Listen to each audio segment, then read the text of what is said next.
speak English through tenses. Welcome back to our channel English with RK Jangit. हम simple present tense के माध्यम से अंग्रेजी बोलना सीख रहे हैं। मैंने पिछले वीडियो में आपको बताया कि एकवचन कर्ता के साथ वाक्य रचना कैसे होते हैं। अगर आपको अपना चैनल पसंद आ गया, आपको समझ में आते हैं तो सब्सक्राइब करें और अपना मित्रों को बताइए। और आज का लेसन में मैं आपको ये बताऊंगा अफर्मेटिव सेंटेंसेस बहुवचन कर्ता को यूज़ करते हुए हम कैसे बनाएंगे। और अभी नेक्स्ट ये है बहुवचन कर्ता हम किसे कहते हैं। बहुवचन इसको हम इंग्लिश में बोलते हैं प्लूरल सब्जेक्ट्स।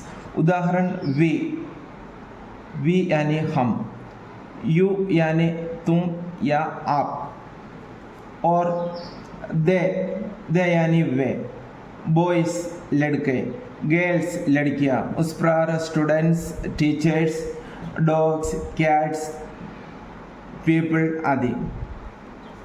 अभी इसमें वाक्य रचना कैसे करते हैं आपको पता है।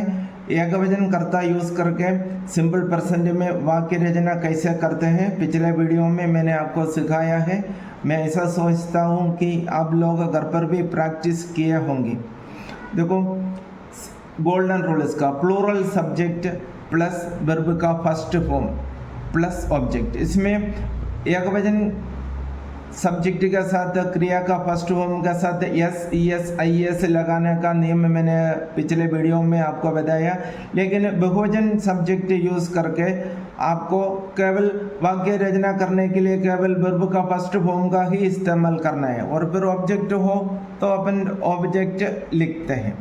देखो हम इसमें एक और बात यह है आई यानी मैं।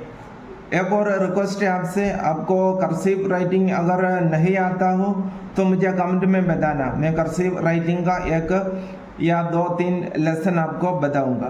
देखो आई यानी मैं, आई प्लस वर्ब की फर्स्ट फॉर्म प्लस ऑब्जेक्ट। आई यानी मैं यानी हम एकवचन जैसे अपन को लगता है, परंतु सिंपल प्रेजेंट में आई के साथ वर्ब का फर्स्ट फॉर्म का ही इस्तेमाल करते हैं। उदाहरण के लिए बोला तो मैं लिखता हूँ, केवल हमें लिखना है आई राइट। मैं जाता हूँ, आई गो आदि। अभी मैं बाद में आपको बताऊंगा कैसे होते हैं। अफर्मेटिव सेंटेंस हम अभी बनाएंगे बहुवचन कर्ता का उपयोग करते हुए। हमने रूल्स मैंने आपको बताया है। बहुवचन कर्ता प्लस क्रिया के फर्स्ट फॉर्म प्लस कर्म। अभी मैंने एक लिखा है इधर, हम लिखते हैं। हमको हम क्या बोलते हैं, हमको हम लिखते हैं, हम बोलते हैं ना, हम लिखते हैं, हम जाते हैं, हम सोते हैं, ऐसे हम बोलते हैं ना। हमको मैंने इधर बताया वी, हम इधर लिखना है वी, WE वी। फिर हमने बताया वर्ब का फर्स्ट फॉर्म क्या है, लिखना। वर्ब है लिखना, लिखने को हम बोलते हैं write, WRITE write. We write यानी हम लिखते हैं। अभी मैं इसमें तो सब्जेक्ट आया और वर्ब का फर्स्ट फॉर्म आया, हम लिखते हैं। अभी हम इसमें मैंने ऑब्जेक्ट, अभी अगला वाक्य में मैंने ऑब्जेक्ट बताया यानी कर्म लगाया, हम अंग्रेजी लिखते हैं। वापस एक बार और आपको मैं बताना चाहूँगा कि इस वाक्य सिंपल प्रेजेंट है। कैसे पता चला, ते है आया। अभी हम अंग्रेजी लिखते हैं, काम करने वाला कौन है, हम, इसलिए हमको हम सब्जेक्ट कहते हैं यानी कर्ता। हम क्या करते हैं, हम लिखने का कार्य करते हैं, लिखना राइट। और क्या लिखते हैं कोई पूछा तो अपन क्या बोलेंगे, अंग्रेजी, इसलिए अंग्रेजी को हम कर्म बोलते हैं। पहले मैंने बताया हम लिखते हैं वी राइट, हम अभी लिखते हैं we write, we write, we write. हम क्या लिखते हैं पूछा तो अंग्रेजी, अंग्रेजी को हम इंग्लिश में बोलते हैं इंग्लिश। ENGLISH।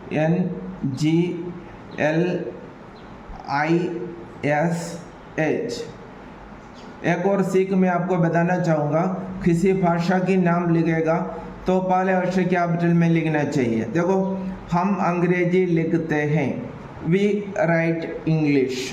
अभी नेक्स्ट सेंटेंस है, तुम जाते हो। इधर सब्जेक्ट क्या है? तुम यानी इधर मैंने बताया, तुम यानी यू, तुम जाते हो। तुमको हम यू बोलता है, यू। जाने को क्या कहते हैं? गो। यू गो हम सुनने में अजीब सा लगता है, लेकिन यू गो यानी तुम जाते हो। यू डांस यानी तुम नाचते हो। यू ईट यानी तुम खाते हो।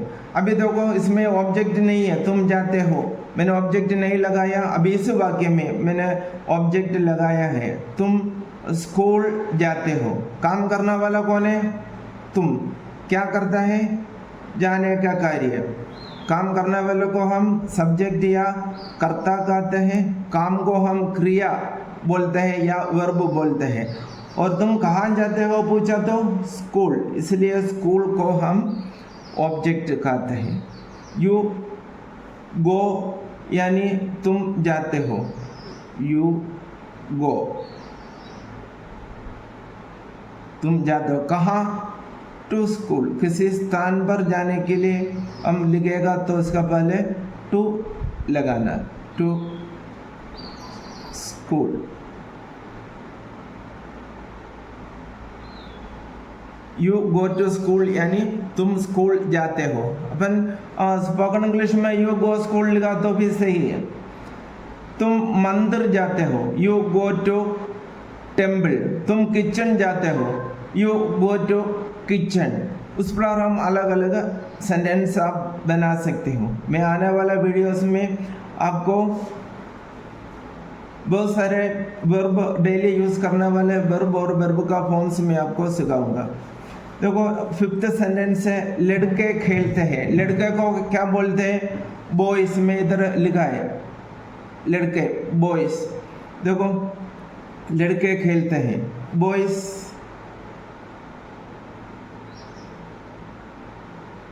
बॉयज खेलने को क्या बोलते हैं? क्रिया है, प्ले। प्ले, बॉयज प्ले यानी लड़के खेलते हैं। इसमें भी ऑब्जेक्ट नहीं लगा है, आपको ज़्यादा समझ में आने के लिए ऑब्जेक्ट में नीचे लिखा है। लड़के क्रिकेट खेलते हैं, इसमें तय है, देकर आपको वापस में याद दिलाता हूँ कि ये सिंपल पर्सन है। इसमें काम करने वाला कौन है? लड़के। क्या काम करता है? खेलने का। अभी कोई पूछता है क्या खेलता है? क्रिकेट, यानी इस क्रिकेट को हम ऑब्जेक्ट कहते हैं। अभी लड़के खेलते हैं, हमने ऑलरेडी लिख रखा है।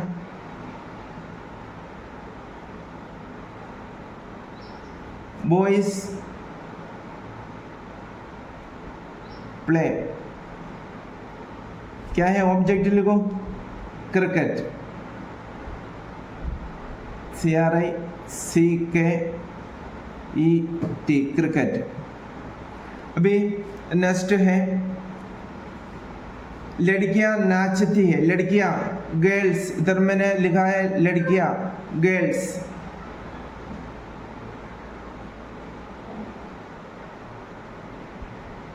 लड़कियां नाचती है। नाचने को क्या कहते हैं? नाचने को हम बोलते हैं डांस।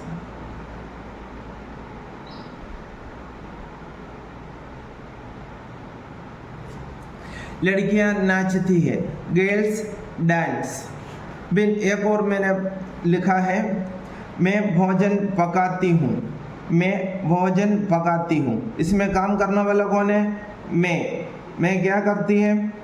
पकाती है। पकाना यानी इधर क्रिया है, मैं काम करने वाला है, इसे हम सब्जेक्ट बोलते हैं। पकाने को हम कुक बोलते हैं, COOK, कुक। क्या पकाती है पूछा तो भोजन। हमें सब्जेक्ट वर्ब ऑब्जेक्ट पता चल गया, सब्जेक्ट वर्ब ऑब्जेक्ट हमें पता चल गया, यानी हमें वाक्य बनाने में कोई तकलीफ नहीं है।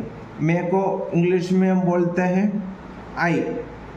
अभी आई के बाद वर्ब का फर्स्ट फॉर्म ही आएगा। आई तो एकवचन है, पर तो सिंपल पर्सन में आई के बाद वर्ब का फर्स्ट फॉर्म ही यूज आता है। I cook, I cook.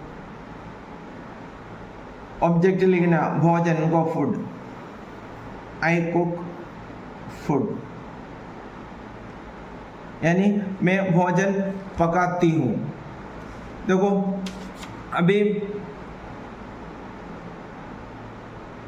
मैंने आपको कुछ एक्सरसाइज दिया है, ये तो आप कमेंट्स में फिर इंग्लिश में ट्रांसलेट करके मुझे बताना है। एक तो है हम क्रिकेट खेलते हैं, वे स्कूल जाते हैं, लड़कियां गाना गाती है। इसमें आप सब्जेक्ट वर्ब ऑब्जेक्ट को पहचानना, अपना आज का रूल्स के अनुसार ये बताना और कमेंट में मुझे बताना।